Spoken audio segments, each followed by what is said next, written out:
Yo, what up, what up? It's your boy Bones Low. Today we got quite a bit to talk about. Kanye West, tweaking weekend, fucking going ape shit on Twitter. Besides that, we got Cardi B making some clarifications, new artists on the come up, Grimey Qua, as well as some new music that's gonna be dropping this week. Stay tuned. Shit, where do we even start? So apparently Kanye West thought it was a good idea to post up his entire contract on a Twitter, followed by doxing Randall Lane, who he called Randall Forbes. He's the chief content editor of Forbes, and yeah, that got him banned for 12 hours. He deleted the tweet, came back, and went on another rant where he demanded apologies from Drake, Kendrick, and J. Cole, who until this day have not said anything about it. Followed by him actually asking for them to have a sit down so they could talk about the whole industry and what's going on with contracts and whatnot. Hit Boy actually was the first to respond by saying that he's with Kanye. Kanye actually came out and made some clarifications on why he had an issue, or didn't even really have an issue with Hit Boy, rather with something that he did, as well as Beyonce and Jay-Z. Apparently they went and made some music, and he was upset that he wasn't notified about it. I guess if they were able to do that and everything went through legally, it could have been done if they felt like doing it, but I don't think it was mandatory. I think it's just his ego sometimes gets to him, and he wants to play big bro all the time. But talking about Kanye thinking he's above Beyonce or Jay-Z, he forgets where he came from. Regardless, man, he clarified that, so that was pretty dope. Then we got him going from there to telling all of the artists in the industry to send him their contracts, that he's going to try to basically get them out of their contracts. He wants to be the quote-unquote Moses of the hip-hop industry. And not just the hip-hop industry, because he actually said that he wanted to free Taylor Swift from her contract, that he knows the guy personally, and that he was going to see to it personally that she is free. I honestly think it's dope that he wants to help people, but the problem with Kanye is that it always seems to be that he wants to help people when it fits his agenda. What do I mean by that? He basically didn't have an issue with this before. This has been going on for a long time. Kanye's been in the business for a long time. All of a sudden, he wants to get out of his contract and buy all his masters, and he feels that now is the time to talk about it. Everybody in the whole industry should jump on board and have his back, when he's always doing crazy shit, sometimes not even really co-signing the culture, Trump and whatnot. I mean, you can vote for whoever you want and follow whoever you want, but hip-hop doesn't really fuck with that.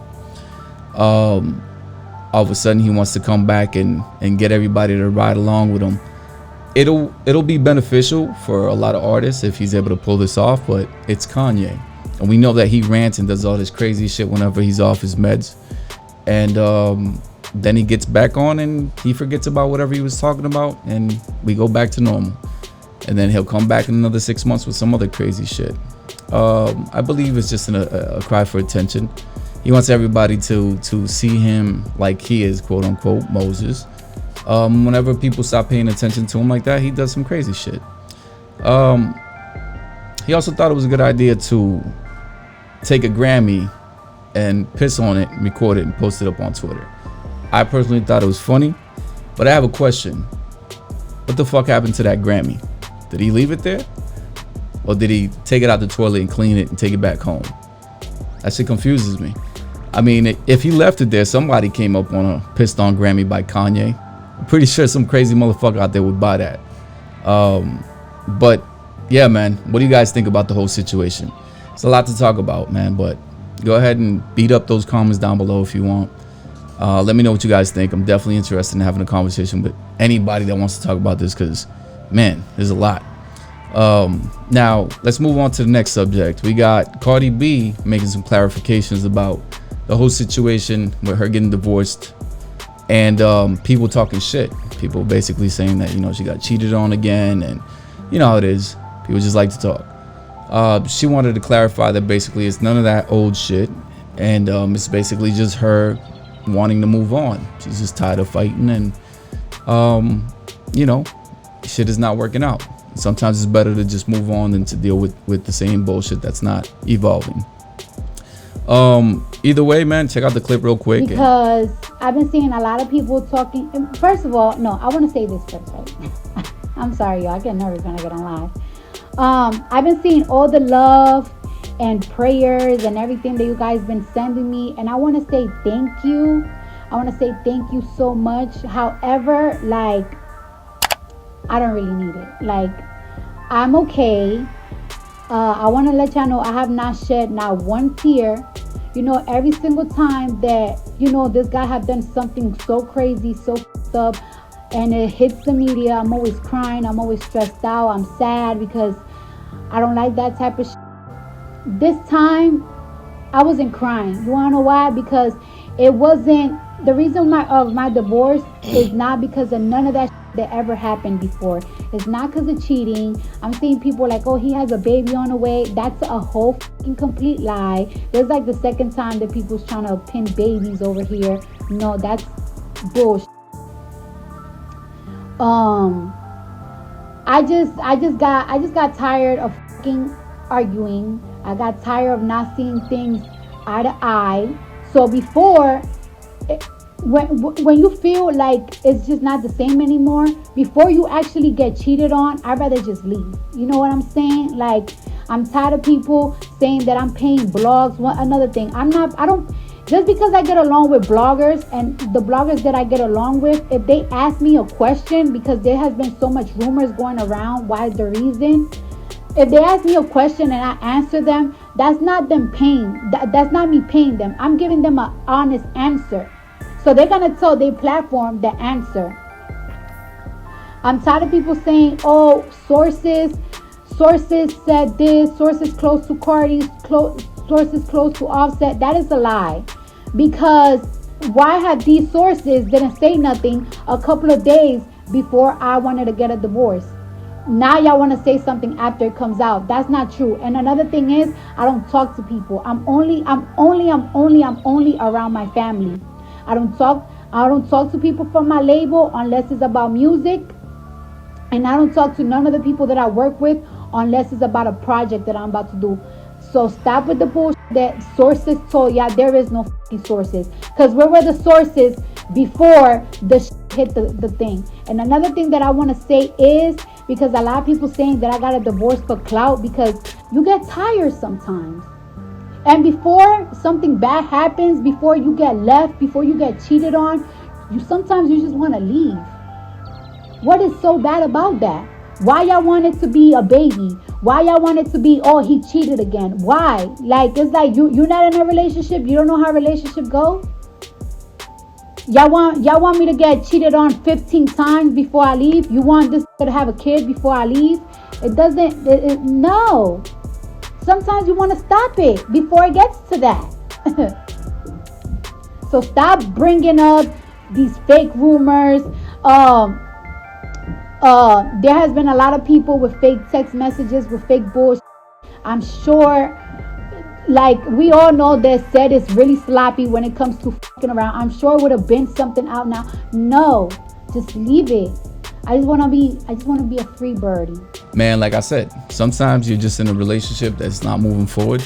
It's either stagnant or going backwards, or you're just not happy. The best bet is to move on, regardless of if you got kids or not. I mean, I don't see you sticking around and fighting and not getting along in front of your kid till they're 18 for the sake of the kid, when reality is that that's probably going to affect them more and make them more toxic than going to help them become a better person in any way. So I think it's a good thing. I also think it's pretty dope that she's not trying to get any money out of Offset for herself. She just wants child support, as you know, it is a 50-50 thing. You know, you guys created them, they created them together, so makes sense. Unlike Dre's useless wife, who apparently feels she needs fucking $2 million per month so that she can live her life and keep up with the Joneses and whatnot. Well, anyways, moving on to the next segment, we got new artists on the come up. This segment basically is something new that I want to try out. I'm gonna be searching for like new artists that are pretty dope that, you know, I can put you guys on to. This week we got Grimey Qua. You ain't no color, nigga, you ain't kill no nigga. Fuck my niggas, cause some L-hoes, nigga. Where those wish I got get money and real ones with us. Respect us, fear us, ain't no in between, nigga. He's an artist from the Sty. He's a really dope artist, actually. I like his music. You could see the sound kind of shifting from the first music that he was dropping about 10 months ago till about now. He has been making music for a long time, or at least writing music. But unfortunately, he was locked up for quite a long time. I believe he did about 12 years. But before that, he did say that he was making music since he was a kid, basically. Now he has the freedom to actually put that on track and create some dope stuff, you know. So his Instagram will be in the section down below, as well as an interview that he had with Mel's TV. You guys should definitely check it out if you want to know a little bit more about this guy. Pretty solid dude, man, and you know it's good to see that we got some stand-up guys that are trying to move forward, you know, from their past, and as well as rappers that are rapping about shit they actually lived, you know, instead of having these frauds, rats, and people who never really lived that life or understand what's really going on. They kind of just go off what they see off movies and other rappers talking about, you know, crazy shit in their imaginations. This guy really lived it, and he's actually trying to put himself on in his team. Seems like he has the same people he had around since he was a kid, so staying loyal to his people, pretty dope. But yeah, man, pretty solid dude. End of the day, just remember to like, comment, and subscribe if you haven't. Hit the notification bell and stay tuned for the next episode. Peace.